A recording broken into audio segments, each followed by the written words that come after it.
Greeting and presentation. Dear readers, let me take you on a journey into the life of a character that has sparked controversy and passion throughout the ages, a personality that has combined strength, intelligence, and mystery. We are talking about Uday Saddam Hussein al-Nasiri, the eldest son of former Iraqi President Saddam Hussein. From his birth in Baghdad to his controversial murder, we will go into the details of his exciting and eventful life. Birth and upbringing. I was born in Baghdad on the 18th of June 1964, and grew up in a family of power and influence. I have 4 brothers, Qusay, Raghad, Rana, and Hala. At first, I enrolled in the medical college at the University of Baghdad, but soon switched to the College of Engineering after only 3 days of study, as I couldn't bear to see the autopsy bodies.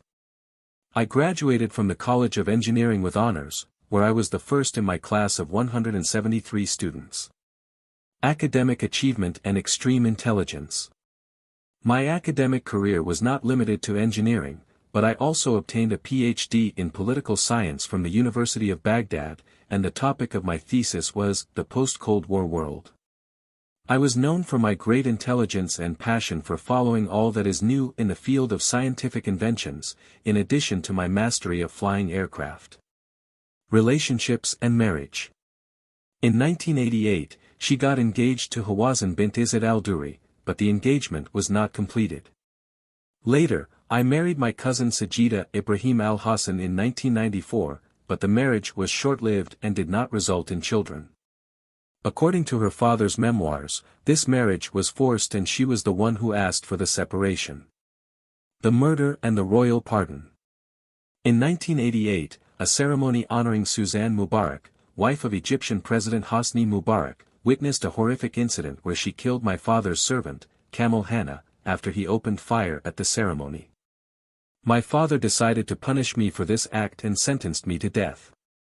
But my mother intervened and sent an envoy to King Hussein bin Talal asking for my pardon. The king responded quickly and came to Iraq, asking my father to pardon me. My father acquiesced to norms and honored me with pardon from the victim's family. The Kark Criminal Court sentenced me to 2 years in prison, 3 years for manslaughter. Assassination attempt and recovery. On December 12, 1996, I was subjected to a planned assassination attempt by Salma Sharaf. While I was driving my golden Porsche in an upscale neighborhood, 2 gunmen opened fire on me with Kalashnikovs. I was hit by 17 of the 50 bullets, and I was taken to the hospital where the initial diagnosis indicated paralysis. But thanks to God, I finally recovered.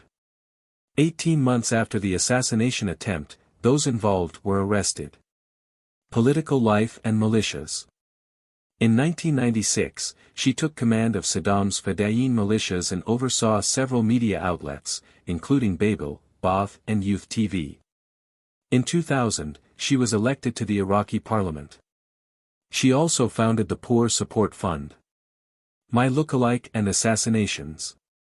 I had a lookalike named Latif Yahya, who studied with me at the same school, and I forced him to work as my lookalike after the many assassination attempts I was subjected to. Latif underwent plastic surgery to become just like me. After surviving assassination attempts targeting me, he fled to Vienna in 1991. Crimes and corruption. She was implicated in the abduction and rape of Iraqi women, including the wife of the Iraqi army commander, whom she killed after being raped. Her husband was sentenced to life imprisonment for high treason. When U.S. troops entered Baghdad, they found in my palace a personal garden full of predators, a garage full of luxury cars, as well as a Cuban shawl with my name inscribed on it and millions of dollars I used to buy liquor, wine, and heroin. The tragic end. After U.S. forces entered Iraq in April 2003, my father and brother Qusay took refuge with Nawaf Zaydan in Mosul. But Saddam brandished us for a $25 million reward. On the morning of July 23, 2003, U.S. forces launched a 6-hour military operation in which 15 U.S. soldiers were killed. The operation ended with an airstrike that killed me along with my brother Qusay and his son Mustafa. According to international organizations, we were killed with internationally prohibited weapons before we were targeted by that raid, and then the American forces by demolishing the house and removing rubble. This is how my life, which I lived with great and might, ended at the age of 39. It was a life full of exciting events, challenges, and controversy. Between love and hate, cruelty and compassion, it has left an unforgettable mark in the pages of history. Greetings to you, and see you in other exciting stories of history.